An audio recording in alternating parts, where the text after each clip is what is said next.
మీరు ఆలోచన చేసుకోవడానికి ఇక్కడి నుంచి 4 నెలల సమయం ఉంది, 120 రోజులు ఉంది మీకు. మీ మండలంలో ఏం చేస్తే, ఏ రకమైన విద్యను అందిస్తే, ఏ రకమైన మౌలిక వసతులను అందిస్తే బెస్ట్గా మీరు పర్ఫామ్ చేయగలుగుతారు, బెస్ట్ రిజల్ట్ తీసుకొస్తారు, మీరు నిర్ణయించుకోండి. మీకేం కావాలో చేసే బాధ్యత నాది. నన్ను అడగండి, నేను ఇట్లా చేస్తే అట్లా చేస్తే దాన్ని ఎట్లా చేయాలనేది వదిలేసేయండి.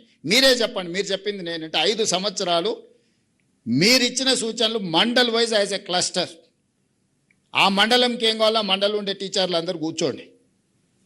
ఎన్ని స్కూళ్ళు ఉన్నాయి, ఎంతమంది పిల్లలు ఉన్నారు, ఎంతమంది టీచర్లు, మీకు కూడా ఒక దగ్గర నుంచి ఒక రిమోట్ ఏరియాకి ట్రావెల్ చేయడానికి మీకు పడుతున్న ఇబ్బంది, మళ్ళీ ఈవినింగ్ రిటర్న్ రావాలంటే ఇబ్బంది, ఒకవేళ మీకు ఆ ఊర్లో ఉందామన్న వసతులు లేకపోవడము,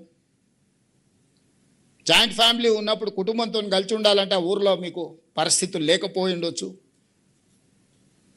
ఇంటెన్షనల్లీ బయట ఉండాలని ఉండదు, అక్కడ ఏమీ లేకపోవడం వల్ల మనం కొంచెం దూరంగా ఉంటాం. దూరంగా ఉంటే ఓ రోజు పోవడానికి కష్టమైతే, ఓ రోజు రావడానికి కష్టమైతే, ఓ రోజు బస్సు వస్తుంది, ఓ రోజు బస్సు రాదు, రోజు కారులో పోతే జీతం అంతా కార్కే అవుతుంది, మళ్ళీ ఇల్లు ఎట్లా నడవాలి.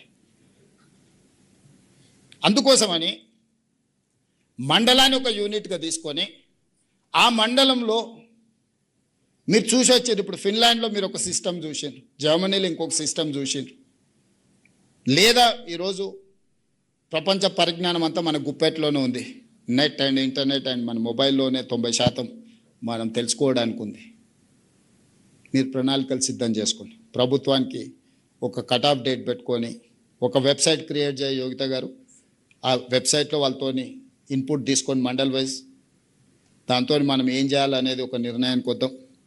రెండవది మా శాంతకుమార్ గారికి కూడా నా సూచన, మనం రీసెంట్గా అపాయింట్ అయిన గ్రూప్ 1 అండ్ గ్రూప్ 2కి ఇక్కడనే ఫౌండేషన్ క్లాసెస్ ఇచ్చి వాళ్ళకి ట్రైనింగ్ ఇచ్చి ఎక్స్పర్ట్స్ని అందరితో వాళ్ళను ఇక్కడ మనం ఎంగేజ్ చేసినాం. డేస్ టుగెదర్ స్టేట్లో ఉండే టీచర్లకు కూడా ఇక్కడ మనం ఫౌండేషన్ కోర్స్ ట్రైనింగ్ ఇద్దాం.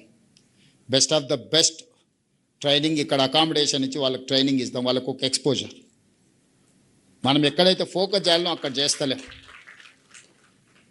మరి చెన్నారెడ్డి హ్యూమన్ రిసోర్స్లో మీరు సెలెక్ట్ చేసుకొని రూరల్ ఏరియాల నుంచి టీచర్స్ని తీసుకొచ్చి 1 week or 10 days foundation courses ఎట్లా చెప్పాలి, ఎడ్యుకేషన్లో లేకపోతే స్కిల్లో వస్తున్న చేంజెస్ ఏంది, ప్రపంచంలో ఏం అవసరాలు ఉన్నాయి, మన దగ్గర నుంచి కాదు బయట నుంచి కూడా గెస్ట్ లెక్చరర్స్ని పిలవండి. Will spend something. మనోళ్ళందరిని అక్కడికి పంపించడం ఒక మార్గం, అక్కడ ఉన్న వాళ్ళని కొందరిని ఇక్కడికి తెచ్చి వాళ్ళతో మన వాళ్ళకి ఒక ఓరియంటేషన్, ఒక ఫౌండేషన్ కోర్స్ ఇప్పించడం రెండో మార్గం.